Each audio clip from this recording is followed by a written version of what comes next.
Questo è un dolce casalingo e le nostre nonne usavano versarlo, presentarlo poi in un piatto anche grande. Vi assicuro che il riso nero dolce mangiato subito, quindi cremoso, caldo, è qualcosa di eccezionale. Questa ricetta molto antica nasce come segno di devozione alla Madonna Nera del Tindari. Oggi si continua a fare con molta passione, soprattutto durante le festività, ad esempio quelle natalizie. Gli ingredienti principali sono il riso e il cioccolato, insieme a tanto altro che rende questo dolce davvero speciale.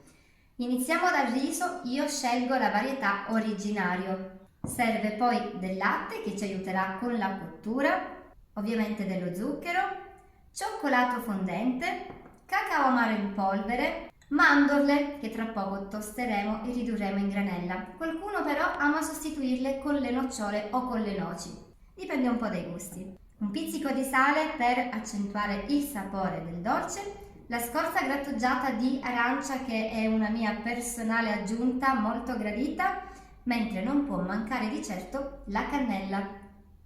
Prima di ogni cosa mi occupo delle mandorle. Come vedete sono senza pellicina, ma vanno tostate, quindi le metto in teglia in forno statico a 200 gradi per circa 7-8 minuti, giusto il tempo di farle colorire leggermente.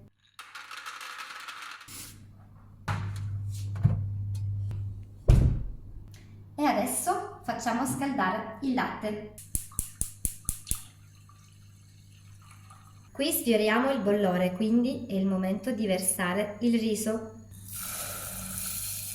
E anche se stiamo preparando un dolce, non guasta un pizzico di sale.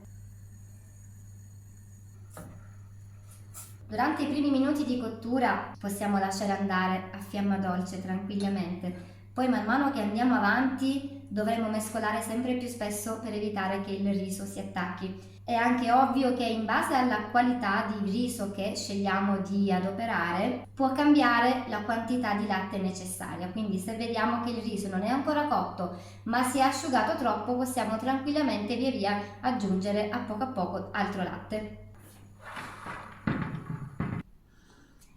Colorite, sudate e molto profumate. Mentre il riso inizia la sua cottura io mi occupo di loro e le riduco in granella.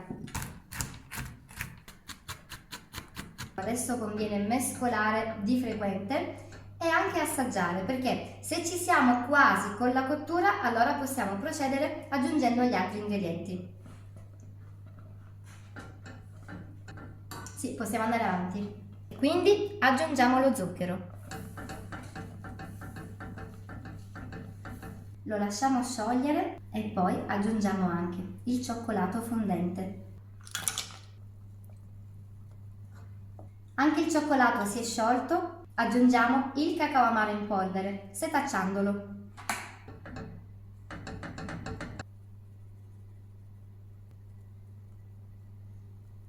Adesso è importante mescolare bene con la frusta per evitare che si formino grumi. È il momento della cannella.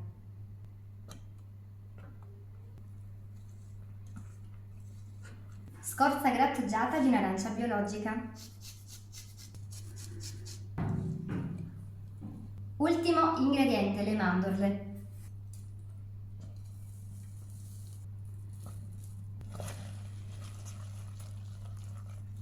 I tempi di cottura in questo caso sono molto indicativi e quasi inutili. Diciamo che dovete regolarvi di volta in volta assaggiando. Considerate anche che comunque il dolce poi si asciugherà una volta freddo, si asciugherà parecchio, quindi sul fuoco lo lasciamo, lo teniamo un po' più lentino, più cremoso. Intanto adesso ci siamo, posso spegnere e non mi resta che guarnire.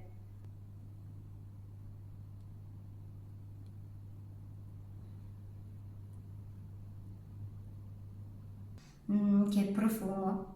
Vi assicuro che il riso nero dolce mangiato subito, quindi cremoso, caldo, è qualcosa di eccezionale, ma in realtà questo dolce si mangia dopo un certo riposo freddo, addirittura rassodandosi è possibile tagliarlo a fette e quindi è proprio così che si mangiava un tempo. Come lo guarniamo? Beh, a piacere, possiamo spolverizzare con della cannella, C'è chi ama utilizzare frutta candita come le scorzette di arancia o per dare ancora un'ulteriore nota croccante aggiungere dell'altra granella di mandorle.